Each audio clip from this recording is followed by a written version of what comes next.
کیا آپ جانتے ہیں کہ 1970 کے انتخاب ہی مشرقی پاکستان کی علیحدگی کی سب سے بڑی وجہ بنی؟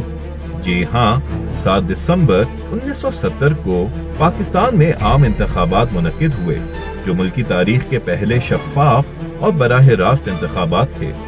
ان انتخابات میں مشرقی پاکستان کی عوامی لیگ شیخ مجیب الرحمان کی قیادت میں 300 میں سے 160 نشستیں جیت کر اکثریتی پارٹی بن گئی، جبکہ مغربی پاکستان کی سب سے بڑی پارٹی ذوالفقار علی بھٹو کی پیپلز پارٹی نے صرف 81 نشستیں حاصل کی۔ آئینی طور پر عوامی لیگ کو حکومت بنانے کا حق حاصل تھا، لیکن مغربی پاکستان کی فوجی اور سیاسی قیادت نے اقتدار منتقل کرنے سے انکار کر دیا۔ بھٹو اور فوجی حکمران جنرل یحییٰ خان کے درمیان مشاورات کے باوجود شیخ مجیب الرحمان کو قیادت دینے کے بجائے مذاکرات میں تاخیر کی گئی، جس سے مشرقی پاکستان میں بے چینی بڑھنے لگی۔